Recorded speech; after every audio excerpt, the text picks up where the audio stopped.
अस्सलाम वालेकुम। Welcome to the Illuminator academy of commerce. आज हम जिस टॉपिक के बारे में आपसे बात करने जा रहे हैं वो है जीनी कोफिशिएंट। तो जीनी कोफिशिएंट जो है वो दुनिया में इनकम एंड वेल्थ इनइक्वलिटी को मेजर करने के लिए यूज़ होता है।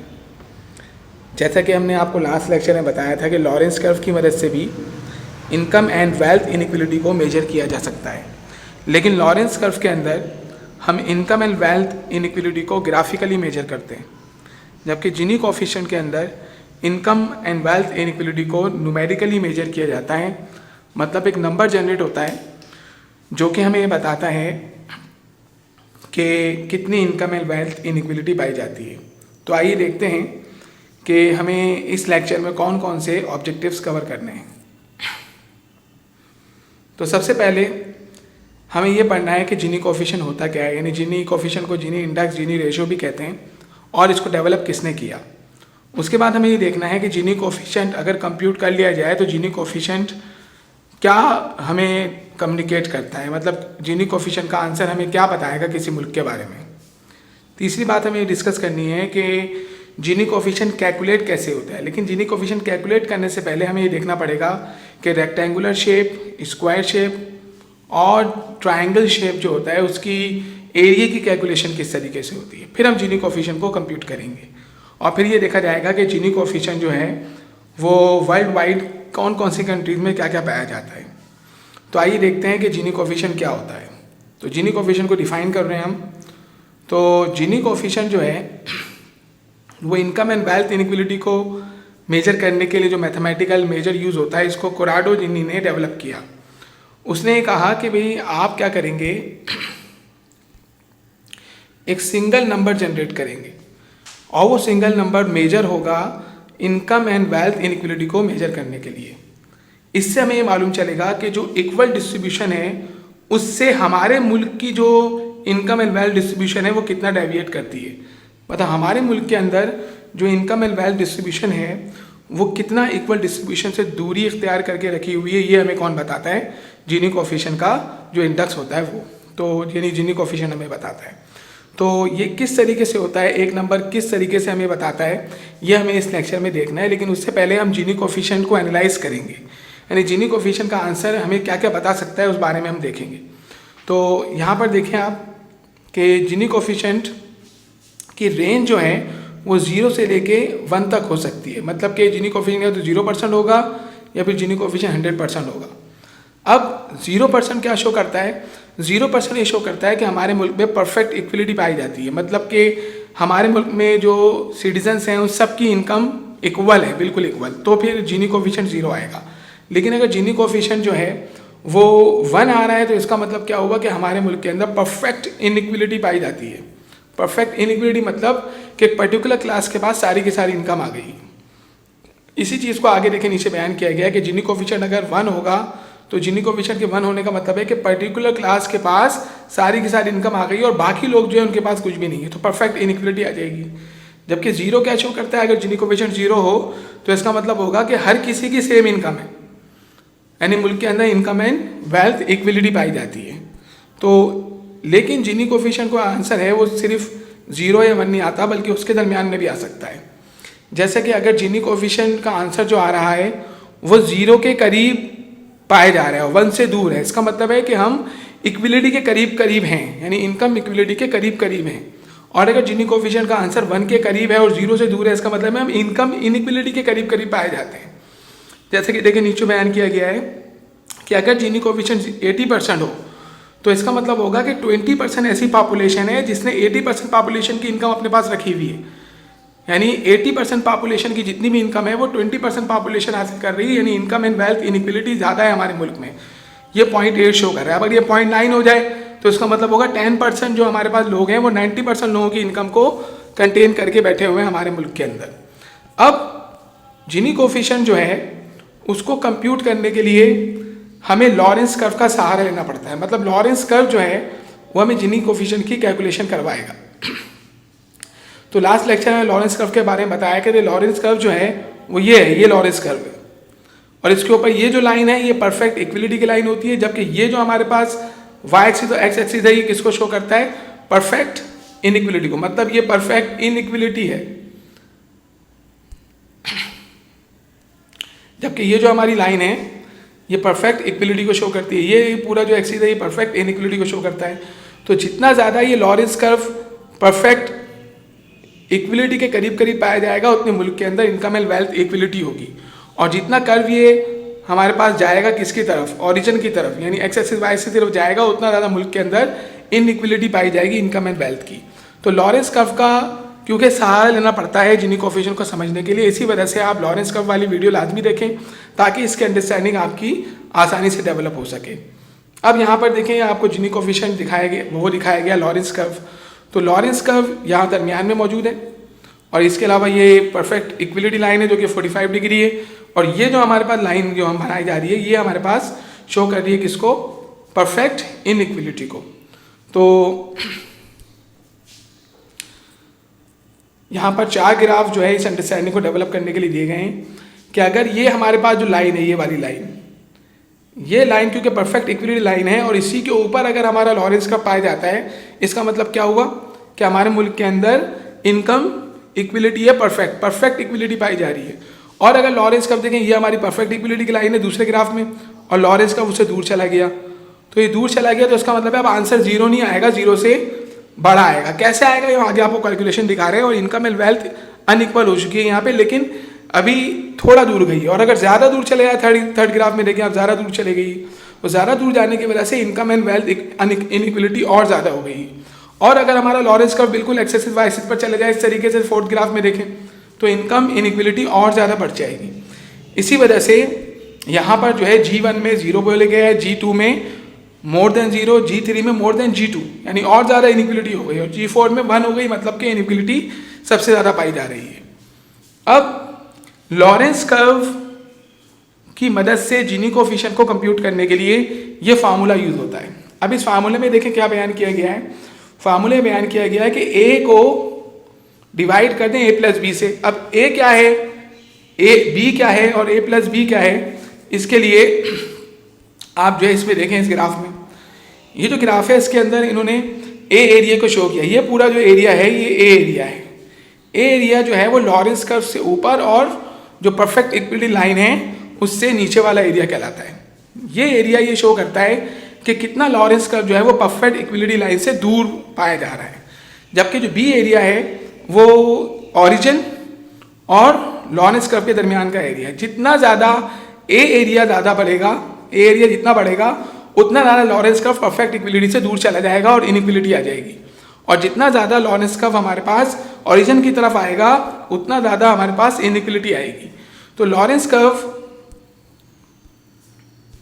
जितना ज़्यादा जाएगा किस जानिब, 45 डिग्री एंगल की जानिब, उतना इक्वलिटी पाई जाएगी। और जितना ये जाएगा किसकी जानिब, एक्स एक्सिस वाई एक्सिस की जानिब, उतना इनकम इनइक्वलिटी पाई जाएगी।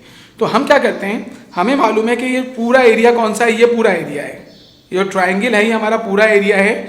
और ये एरिया जो है हमारे पास, ये वाला एरिया, ये एरिया जो है ए एरिया है और ये एरिया बी एरिया है। अगर हम ए एरिया को बी एरिया से, ए एरिया को ए प्लस बी यानी टोटल एरिया से डिवाइड कर दें तो हमें मालूम चल जाएगा कि ए एरिया टोटल एरिया का कितना परसेंट है।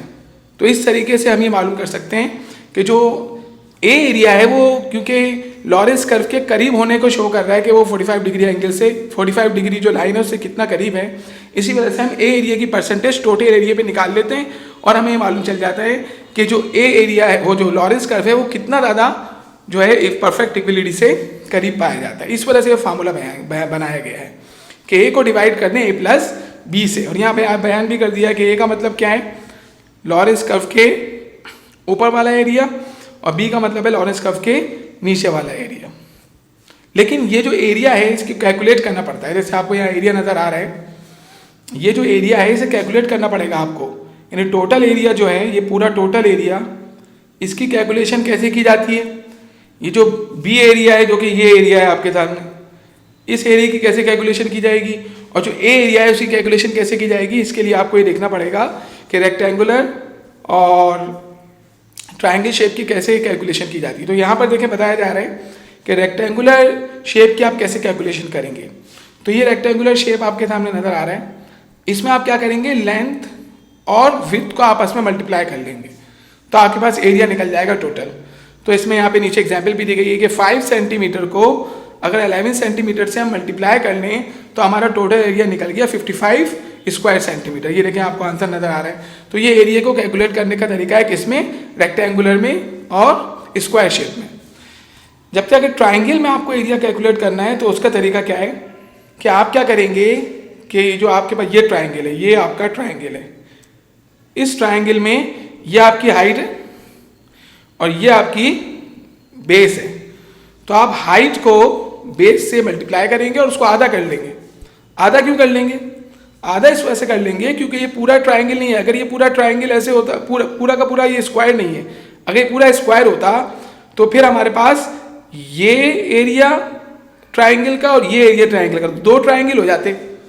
तो फिर दो ट्राइंगल का एरिया जो है वो हाइट और बेस को मल्टीप्लाई करके निकल जाता है। लेकिन हम हाइट और बेस को मल्टीप्लाई भी करेंगे और उसको आधा भी कर लेंगे 1/2 से मल्टीप्लाई करके, तो सिर्फ एक ट्राइंगल का निकल जाएगा हमारे पास एरिया। तो इसी वजह से देखिए नीचे फार्मूला बना हुआ है हमारे पास कि आप हाइट और बेस को मल्टीप्लाई करें और 1/2 से मल्टीप्लाई करके उसको आधा कर लें। तो हमारे पास ये जो ट्राइंगल बना हुआ है उसकी हाइट कितनी है, 4 सेंटीमीटर बताई गई है और उसकी जो हमारे पास बेस है वो 6 सेंटीमीटर है। तो 4 सेंटीमीटर और 6 सेंटीमीटर को देखें यहाँ मल्टीप्लाई किया गया और उसको आधा कर लिया गया, तो उसके बाद हमारे पास 12 स्क्वायर सेंटीमीटर आ गया। तो ये 12 स्क्वायर सेंटीमीटर ट्राइंगल का एरिया हमने कंप्यूट कर लिया। अब इसकी हमें ज़रूरत पड़ेगी जीनी कोफिशिएंट को कंप्यूट करते हुए। तो आइए देखें अब हमें करना क्या है। हमें सबसे पहले टोटल एरिया कंप्यूट करना है जो कि किसका कहलाएगा, ये पूरा टोटल एरिया है, ये पूरा ट्राइंगल, ये पूरा टोटल एरिया है। फिर हम क्या करेंगे, ये बी एरिया जो है इसको कंप्यूट करेंगे और फिर टोटल एरिया में से बी एरिया को लेस करेंगे तो ए निकल जाएगा। यानी पहले ए प्लस बी कंप्यूट करें टोटल एरिया, फिर ए कंप्यूट करें और फिर पहले a plus b total area compute करें, फिर बी कंप्यूट करें और फिर बी को आप क्या करें टोटल में से लेस कर लें तो आपका ए एरिया फाइंड आउट हो जाएगा। किस तरीके से होगा इसकी कैलकुलेशन हम आगे इस वाले ग्राफ की मदद से कर रहे हैं। तो देखें सबसे पहले जो है इस टोटल एरिया की जो कैलकुलेशन की जाएगी, यानी कि ये जो पूरा टोटल एरिया है, ये ट्राइंगल जो हमारे पास सामने नज़र आ रहा है, इसकी हम कैलकुलेशन करेंगे कि इसका एरिया कितना है। तो इसके एरिया को कैलकुलेट करने के लिए हम क्या करेंगे, जैसे हमने पीछे देखा था कि आप हाइट और बेस को क्या कर लेंगे, आपस में मल्टीप्लाई कर लेंगे। तो अगर इसकी आप हाइट देखें तो इसकी हाइट 0 से 100 तक है और इसकी जो बेस है वो भी 0 से 100 तक है। तो हम जो 100 है उसको 100 से मल्टीप्लाई करेंगे और क्योंकि ट्राइंगल है तो इसको फिर हम 0.5 से मल्टीप्लाई करके आधा भी कर लेंगे। फिर जब इसको हम क्या करेंगे तो इसके बाद हमारी जो टोटल एरिया आ गया 5000 आ गया। मतलब हमारे पास ये जो टोटल एरिया है ए और बी का जो मजमुआ है, ये टोटल एरिया 5000 वैल्यू को शो कर रहा है। अब इस 5000 वैल्यू के बाद हम ए एरिया की अलग कैलकुलेशन करेंगे, बी की अलग। तो पहले बी एरिया की कैलकुलेशन की जाएगी, फिर ए एरिया की कैलकुलेशन की जाएगी। इसमें हम जो है जो लॉरेंस कर्व है इसके नीचे जो एरिया मौजूद है, मतलब ये एरिया, ये बी एरिया कहलाता है, इसकी कैलकुलेशन करेंगे। तो इसकी कैलकुलेशन कैसे की जाएगी, क्योंकि यहाँ पर लॉरेंस कर्व जो है वो कर्वीलिनियर कर्व है, लीनियर कर्व नहीं है। इसी वजह से कैलकुलेशन के लिए एक से ज़्यादा ट्राइंगल और रेक्टेंगुलर शेप बनेंगे। तो किस तरीके से बनेंगे देखें यहाँ पर हमने बनाए हुए कि सबसे पहले हम क्या करेंगे, सबसे पहले हम एक ट्राइंगल बनाएंगे जो कि ये ट्राइंगल है। अब ये जो ट्राइंगल है इसकी बेस 0 से लेकर 35 तक है और इसकी जो हमारे पास हाइट है वो 0 से लेकर 10 तक है। तो यहाँ पर फर्स्ट ट्राइंगल के लिए देखें 0 और 35 को मल्टीप्लाई करके हमने 0.5 से मल्टीप्लाई किया, मतलब आधा कर लिया, तो 175 हमारे पास एरिया आ गया किसका, पहले ट्राइंगल का। अब हम अगर यहाँ पर ट्राइंगल बनाने की कोशिश करें तो यहाँ पर ट्राइंगल तो हमारा नहीं बन सकता, यहाँ पे हमारा ऐसा शेप बन रहा होगा। तो जो ये शेप है ये ट्राइंगल तो नहीं है, तो इसमें हम एक ट्राइंगल बना लेंगे और एक रेक्टेंगुलर बना लेंगे। तो ट्राइंगल का अगर आप शेप देखें तो इसकी जो बेस है वो 35 से 60, यानी कि ये कितनी हो जाएगी 25, और इसकी हाइट हमारे पास कहाँ से 10 से लेकर, इसकी हाइट हमारे पास कहाँ से है 10 से लेकर 30 तक, यस।